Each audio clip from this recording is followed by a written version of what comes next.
So about 4 years ago, something very interesting happened. A YouTuber, Video Game Donkey, who I'm a huge fan of, and he has a massive cult following. He basically makes gaming content. He made a video called "I'm Done Making Good Videos." And he basically, it's just that. He just explains to his audience that he's just done making high quality videos. He is putting too much time into it. It's too stressful, and it's not really giving him the returns that he wants for what he's putting into it, right? And Video Game Donkey made a ton of funny videos before this.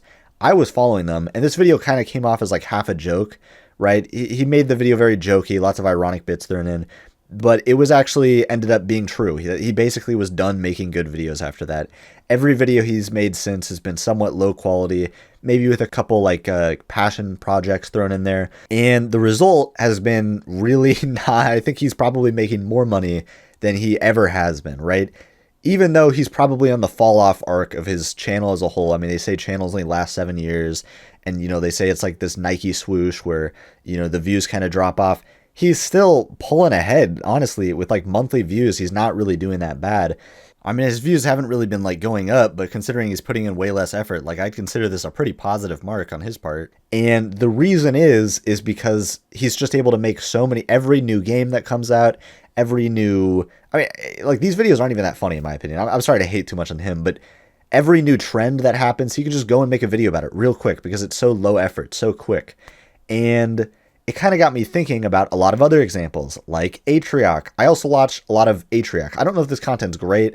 To be honest, looking back on it, it kind of annoys me. These sort of Atrioc, Hank Green type videos where it's always this like big headline. Kind of makes me feel like, oh, he's going to share some really important information, or this is some really big news that I need to get on, or else I'm missing out, or whatever. But they're always kind of Atrioc, for an example, literally just makes a video about some random thing that happened that day. He doesn't even write a script. He doesn't do anything.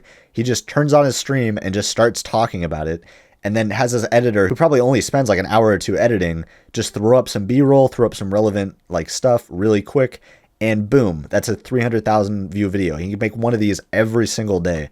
Now, you've got legacy media corporations, right? Like Vice News, for an example, pulling in like even less views than Atrioc is, despite being like 10, 20 times the size, right? This is a channel with almost 10 million subscribers pulling in less views than Atrioc. They have a staff that is on payroll. It's not all going to one person.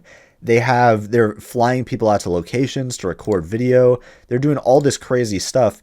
And the result of all of that is that Vice News has actually stopped doing this. The owner of Vice News has basically taken over the channel, and now he's making like podcast clips and stuff like that. And people are kind of hating on him when he made this switch, but it's been working. His views have actually gone significantly up. And I don't watch this content. I don't really understand the point of it. Like, I don't know who wants to watch him sit down with Jordan Peterson and talk for an hour. But I did watch the one with him and Destiny, so maybe I'm actually part of the problem.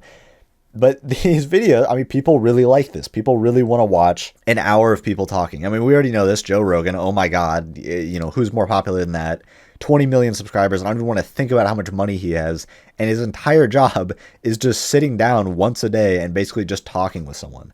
Doesn't have to do any crazy production value behind the scenes stuff. Looking at again, like Vice News or any of these sort of news channels, they have to have actual production studios. They have expensive cameras. They have to film on location. The overhead cost of making videos like this is crazy, and people don't even care. People don't even like these videos more than Moist Critical talking to the camera for like 20 minutes about some random internet drama that popped up. Right? For, one person with one camera just hits record, and all of a sudden they can just cover whatever's trending at the moment. And from like a YouTuber perspective, I'm starting to think this is just the meta. It's what, if you can't notice what I'm doing basically with this video and why I'm making this channel, because I want to do it. Even if it doesn't take off, I don't care. I just want to try it. You've got these Moist Critical type creators who could just ride any drama wave that pops up. If a drama wave pops up, immediately you can just jump on it. Roblox is getting a lot of hate right now. Boom, Roblox is getting cooked. And it works, and he pulls in crazy views for basically zero effort. You don't have to sit there and pull your hair out trying to find the right music for your video and the perfect intro and worry about retention graphs and all these sort of things. You literally just put up the camera, start talking, and then hit upload. There's so little thought that even has to go into it. And this is what people like. They like a face. They like someone telling them about something they found. They like the raw authenticity of it, I think. And basically, I guess the reason I'm making this video is just talk about, like, this is the meta now, it seems. And it works for more reasons than just because it's what people want to watch right now. Being a YouTuber, if you're making one of these channels, you are, like, that is the most, like, money-focused thing you could be doing, right? Not only can you make tons of videos super quickly, riding drama waves with almost no overhead cost, but sponsorships are way easier to pick up, right? A big part of YouTube income, in fact, most of YouTube income usually is from sponsorships, right? You look at this Reddit post, they're talking about the CPM from ads versus sponsorships. I mean, $10 to $30 CPM for sponsors is crazy. That blows ad revenue out of the water. People are making most of their money from sponsorships. And when you have a face on camera, you are building a connection with your audience, right? That is what companies are going to look for when they want to sponsor you, right?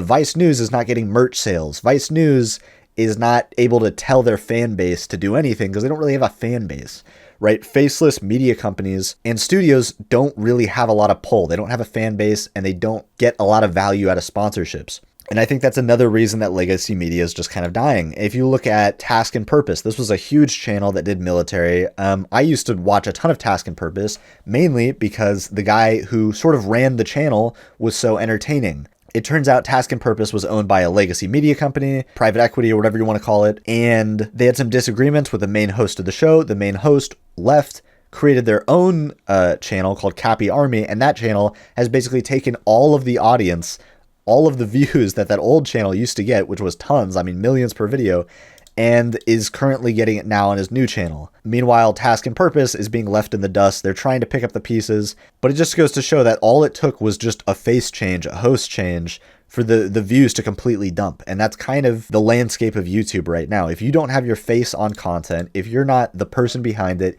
you're not the personality that's connecting with the people who are listening to you, then you're not really building anything, right? You're just sort of making videos and hoping to hit the algorithm the right way.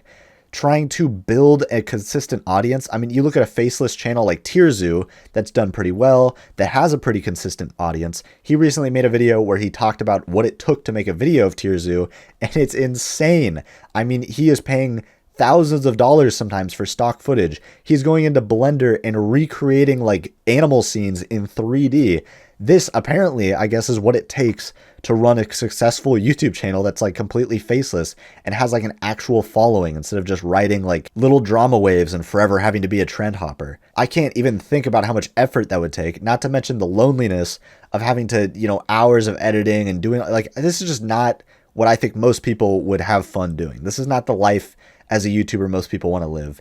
And so I guess basically what I'm kind of trying to show here is just that it looks like legacy media and that whole style of doing things is just really not it. And it looks like what might be the strat in the meta right now is to cut away all the editing, cut away all the fancy shit, go to the very minimum basic, back to your moist critical style videos, which is people just want to hear interesting information and they want to have a face that they can trust who's telling them that. And I think if you have that, if you establish that, you'll get views. And that's what this channel will basically be, sort of an experiment. I'm going to try and make some low effort videos like that have really interesting information. I hope this was interesting. Maybe it wasn't, but anyways, those are my thoughts on that. Thank you. Bye.